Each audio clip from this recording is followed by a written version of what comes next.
This is the Bahamas Tonight, the Northern Edition. Good evening, all. I'm Shashina Roll. As always, it is so great to have you with us.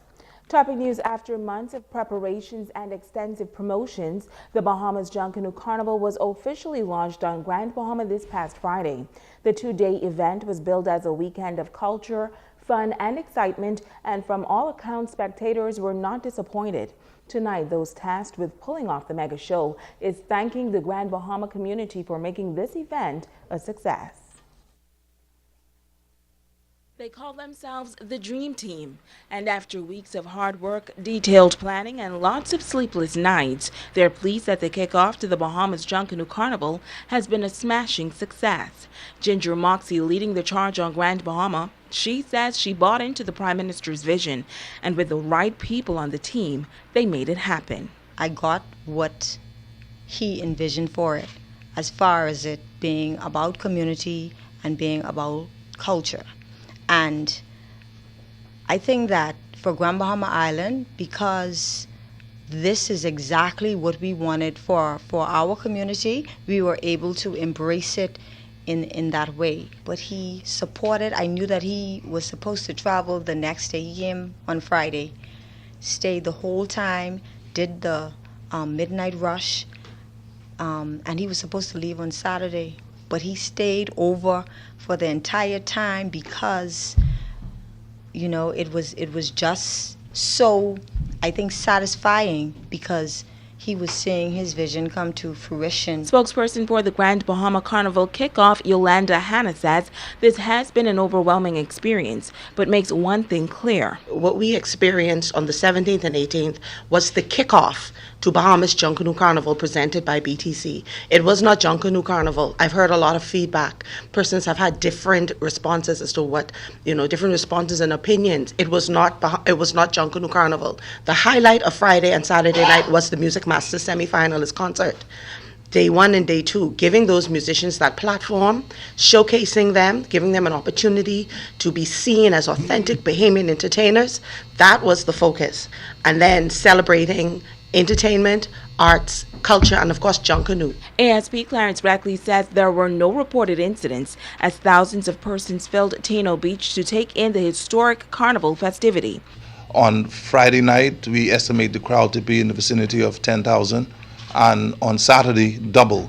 The Grand Bahama Carnival kickoff created an economic boost to the island. Vendor coordinator Shaniqua LaFleur says 40 food vendors and 13 arts and craft vendors were among those who benefited tremendously. Many of them were sold out.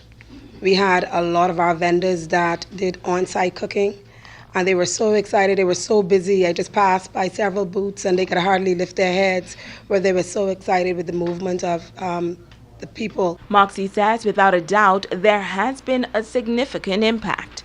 There's so many vendors, there's so many people that were brought on board to assist. There are the Junkanooers. Again, that's what gives us so much satisfaction, because again, still in the room next door, they are working, producing costumes, and many of them, well, they all were basically unemployed. And at this time, they're working, creating the most beautiful costumes for Road Fever in Nassau. Well, as the government continues its call for more Bahamian to own businesses, a Bahamian couple whose name for decades has been synonymous with a number of major enterprises has taken up the challenge by expanding to the island of Abaco. A grand celebration was held there on Saturday, adding yet another dimension to one of the fastest growing economies in the Bahamas. Our Joan Davis Roll was there. While Grand Bahama was celebrating the Grand Life and Carnival, here in Abaco there was a celebration of another kind as a new establishment opened its doors. The pulsating sounds of Junkanoo echoed through the air as Abaco's buoyant economy got another significant boost as the highly successful and exclusive Prickle Patch chain officially opened its doors. The establishment, with a sterling reputation for providing distinctive home decor for persons with discriminating taste in the nation's capital, now occupies 2 floors in a new multi-million-dollar teachers and salaries complex in the Central Pines community of Dundas Town, Abaco. The ceremonial ribbon cutting for the new Prickle Patch by the proprietor's mother 82-year-old Leotha McPhee gave its owners another reason to celebrate while solidifying their stake in Abaco. In his official remarks, Member of Parliament for North Abaco and Parliamentary Secretary in the Office of the Prime Minister, Renato Curry, with high praises for Bahamian investors Barry and Agnes Camp. He says this upscale investment is not only indicative of investor confidence, but in keeping with the government's challenge to all Bahamians. It is indeed a privilege to be here today. It gives me great pleasure to be a part of this grand opening ceremony. And for me, it is an ecstatic occasion, recognizing the owners of this wonderful enterprise are individuals I've had the privilege of knowing for many and many years. I want to take this opportunity by extending my gratitude to the Camps family. Thank you for having the confidence to invest in our local economy. The Prime Minister's call to all Bahamians to invest in our national economy is indispensable and is certainly observed by our investment here today. Senior Pastor of Change Ministries, Reverend Samuel Cornish, says the time has come for the entrepreneurial spirit to soar among Bahamians throughout this archipelago. I want to say to Barry, thank you to you and Agnes for providing jobs in this community. In a time when so many people are looking for employment, you've become a part of the solution and not the problem. Because of what you've done, somebody is able to put food on their table. And that's what it's all about. I believe that we have come into a day where, and I don't want to sound biased or prejudiced, but blacks need to become owners instead of just working for people. President of the Abaco Chamber of Commerce, Dennis Lightbourne, noting that an investment of this magnitude speaks volumes. So on behalf of the Abaco Chamber of Commerce, I would like to welcome you to Abaco and welcome you to the business environment and economy that we believe is second in the Bahamas. Anyone here from Grand Bahama, we can talk later, okay? But honestly, when you look at the numbers and you look at the engine that drives our economy, I think you'll realize how strong and robust we are. With a renewed vigor, Bahamians are now investing in the Bahamas, and this latest investment is indicative of what's to come for the northern island of Abaco. In Abaco, reporting for ZNS Network News, I'm Joan Davis-Roll. Thanks, Joan. Well, police in Bimini are investigating the circumstances that led to the death of a male visitor from India. Reports say the 35-year-old was taken to the government clinic around 12 a.m. Sunday morning with bruises about the body. He later succumbed to those injuries. The Indian visitor was taken to the clinic by two other male visitors to the island. Police are investigating the circumstances that has led to this man's death, and they're asking anyone with any information to contact officers in Bimini at 347-3144, police in Grand Bahama at 350-3106 through 12, 911 or 919, or call your nearest police station. Meantime, the Ministry of Foreign Affairs issuing a statement given the public interest in the reported passing of Bahamian musician Johnny Kemp. The ministry says the Bahamas honorary consul in Jamaica was notified by the Royal Jamaican Police Force that a fully clothed but unresponsive man was recovered by the Jamaican Maritime Police in the waters off One Man Beach, Montego Bay, Jamaica, in the parish of St. James. Now, identification in the clothing revealed the name Jonathan Kemp in a Bahamian passport. The honorary consul was asked by the next of kin to assist with the formalities in Jamaica associated with the discovery and the death. An autopsy is to be performed at a later date. Stay with us. The Bahamas Tonight, the Northern Edition continues right after this. Bringing news that matters to you. You're watching the Bahamas Tonight Northern Edition. Welcome back. The Fresh Start program wrapping up another successful run on Grand Bahama with a new phase of training for the next generation of the Bahamian workforce. Joan Davis-Roll has the details. Office of the Prime Minister was awarded a grant of $450,000 to conduct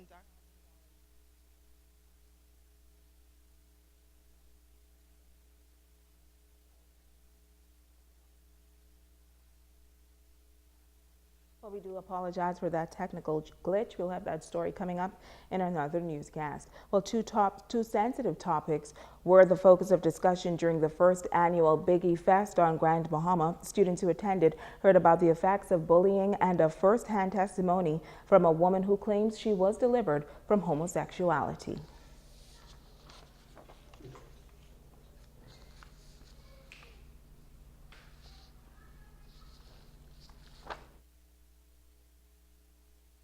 Back to you as well. A grand celebration in East Grand Bahama yesterday as the community paused to honor a man who has made a difference in the lives of many on Grand Bahama. Sabrina Brown has this story.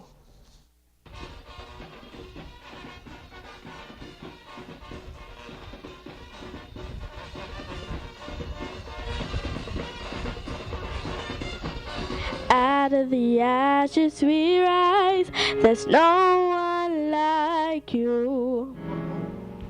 None like you. Who ever thought a lamp would cover me? Government officials and other dignitaries joined residents of East End as they celebrated the life of 78-year-old Pelican Point resident Whitty Thomas, who was described as one of Grand Bahama's finest sons and a good Samaritan. The senior citizen, who is now confined to a wheelchair, was lauded for his significant contribution to youth development and the art of music on Grand Bahama. Deputy Prime Minister and Minister of Works and Urban Development, Philip Davis. His is a life well served, and today's honor is one well deserved. Good citizenship is a hallmark required for better societies. It is, therefore, most important for us to celebrate a long life well spent. But youth development was not the only area Thomas was given credit for. It is a remarkable achievement that an unschooled young boy could transition to diesel mechanic extraordinaire, working with the United States Air Force Base from its inception in 1949 to its closure in 1992. Two words describe this: absolutely amazing. Minister for Grand Bahama Dr. Michael Darville also applauding Thomas for his efforts in nation building. I also want to just acknowledge Uncle Whitty for his contribution in East Grand Bahama and his ability to train many young men in technical and vocational fields.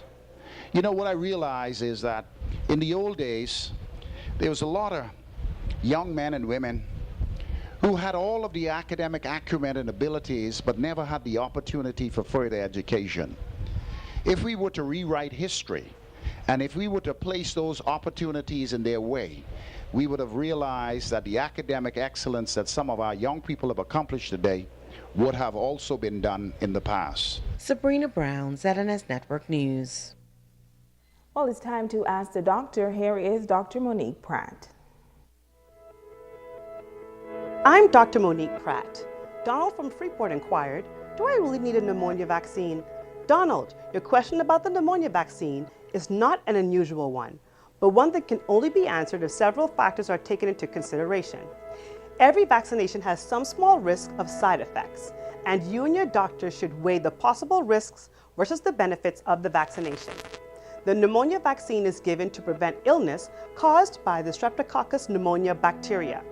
Pneumococcal infection can cause serious problems, such as pneumonia, which affects the lungs, meningitis, which affects the brain, bacteremia, which is a severe infection in the blood, and possibly death. The vaccination is recommended for the elderly, for persons with compromised immune systems, or smokers. The vaccine is not recommended for children under 2 years of age. During your next visit to your doctor, speak to him or her about the vaccine and whether it is something you should consider. Remember, it's important to follow up with your physician if you have any concerns about your health. After all, your health is in your hands. I'm Dr. Monique Pratt, and this has been Ask the Doctor. And of course, we'll have those 2 news stories for you in tomorrow evening's newscast. Stay with us. Ricardo Liveborn has a check on sports when we return.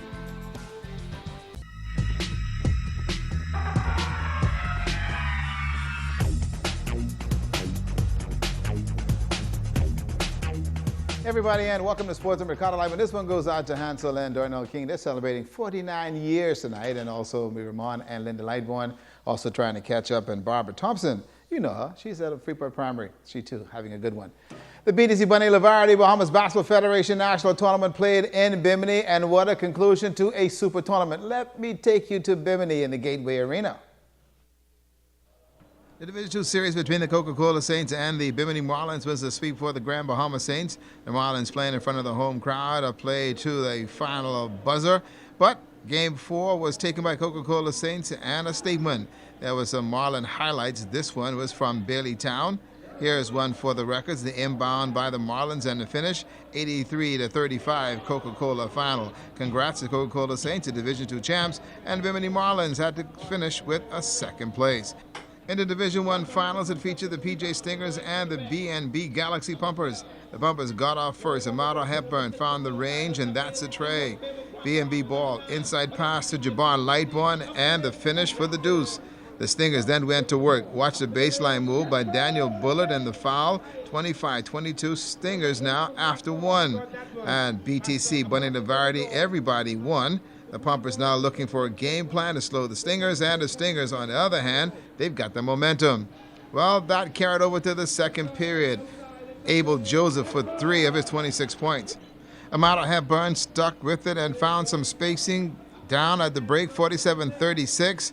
And in the third, PJ Stingers then took control. Kendrick Curry leading up the nets. He had some 14 points and 73-56 now after 3. The game then got physical in the paint. Jabbar Lightbourne fighting for 2 of his 11 points, and the momentum now shifting. Luciano Bartlett then turned up the heat from three-point range. 13 for Bartlett in this one.